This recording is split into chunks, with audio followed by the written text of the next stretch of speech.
নমস্কার বন্ধুরা, আজ আমি আপনাদের সাথে শেয়ার করব কিদুরির একটা রেসিপি। ডাল ভাতের সাথে বা প্রথম পাতে এই একটা পদই যথেষ্ট। চলুন তাহলে রেসিপিটা শুরু করা যাক। নিলাম কিছুটা পরিমাণ কিদুরিগুলো বেশ ভালোভাবে ধুয়ে নেওয়ার পর এইরকম আমি একটু পাতলা পাতলা করে কেটে নিচ্ছি। আপনারা চাইলে আরেকটু মোটা মোটা করেও কেটে নিতে পারেন, কিন্তু এই পাতলা পাতলা করে কেটে নিলে খুব সহজেই ও কম সময়ের মধ্যেই তৈরি হয়ে যায়। এবার তার সাথে নিলাম একটা পেঁয়াজটাও আমি এইরকমভাবে পাতলা পাতলা করে একটু কেটে নিচ্ছি। এবার একটা প্যানের মধ্যে আমি দিয়ে দিলাম কিছুটা পরিমাণ সর্ষের তেল। অবশ্যই আপনারা আপনাদের ইচ্ছে মতো তেলের পরিমাণটা বাড়িয়ে কমিয়ে নিতে পারেন। এবার ওই তেলের মধ্যেই দিয়ে দিলাম সামান্য গোটা জিরে, তার সাথে দিলাম একটা শুকনো লঙ্কা। এবার ওই তেলের মধ্যেই দিয়ে দিলাম কেটে নেওয়া কিদুরি। অনেকেই কিদুরি খেতে পছন্দ করেন না, কিন্তু একবার এই রকমভাবে বানিয়ে দেখবেন, আশা করি বেশ ভালো লাগবে। এবার এর মধ্যে দিয়ে দিলাম পরিমাণ মতো হলুদের গুঁড়ো, তার সাথে দিয়ে দিলাম পরিমাণ মতো লবণ। এবার লবণ আর হলুদ দিয়ে বেশ ভালোভাবে একটু নাড়াচাড়া করে নেব। এবার নাড়াচাড়া করে নেওয়ার পর কিছুক্ষণের জন্য ঢাকা দিয়ে আমি এটা ভেজে নেব।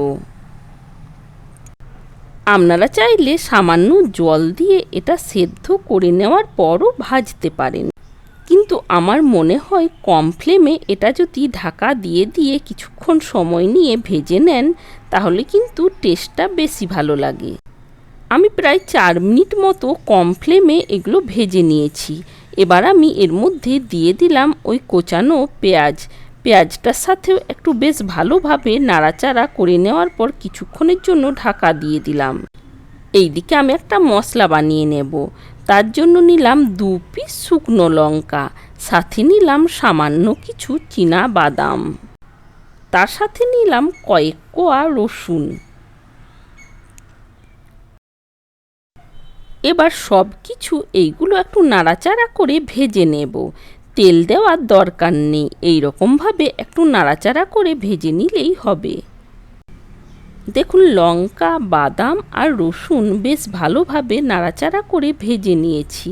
এবার এগুলো নামিয়ে নেব, তারপর একটু গুঁড়ো করে নেব। এটা কিন্তু পেস্ট বানাবো না, একটু গুঁড়ো করে নিতে হবে। এইদিকে দেখুন, কিদুরি আর পেঁয়াজটা ভাজা ভাজা হয়ে গেছে। এবার আমি এর মধ্যে দিয়ে দিলাম ওই বানিয়ে রাখা বাদাম, রসুন আর লঙ্কার গুঁড়ো। দেখুন, আপনারা দেখেই বুঝতে পারবেন এটা একটু দরদরা রেখে একটু গুঁড়ো করে নিয়েছি। এবার কিদুরির সাথে বেশ ভালোভাবে একটু নাড়াচাড়া করে নেব। কিদুরির সাথে আমি আরও 2 মিনিট মতো নাড়াচাড়া করে নিলাম। এবার ওপর থেকে ছড়িয়ে দিলাম সামান্য কসুরি মেথি। আমার কাছে ধনেপাতা ছিল না, তাই কসুরি মেথি দিয়েছি। আপনাদের কাছে ধনেপাতা থাকলে ধনেপাতা দেবেন, আরও বেশি ভালো লাগবে। দেখুন, এটা আমি আরও 1 থেকে 1.5 মিনিট মতো ভেজে নেওয়ার পর কিছুক্ষণের জন্য একবার ঢাকা দিয়ে দেব।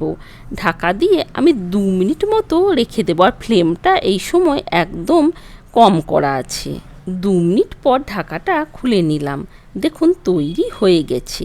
আপনারা চাইলে নামানোর আগে সামান্য সর্ষের তেল দিতে পারেন, কিন্তু আমি আর তেলের ব্যবহার করিনি।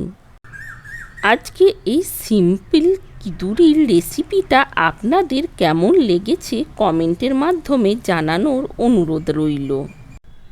রেসিপিটা হচ্ছে একদম সিম্পল, কিন্তু প্রথম পাতেই বলুন বা ডাল ভাতের সাথেই বলুন, খেতে হয় অসাধারণ। একবার হলেও এইরকমভাবে বানিয়ে দেখার অনুরোধ থাকলো। আর রেসিপিটা ভালো লাগলে একটা লাইক দেওয়ার অনুরোধ থাকলো। আজ তাহলে এই পর্যন্তই। দেখা হবে আবার কোনো ভিডিওর সাথে। ভালো থাকবেন, সুস্থ থাকবেন।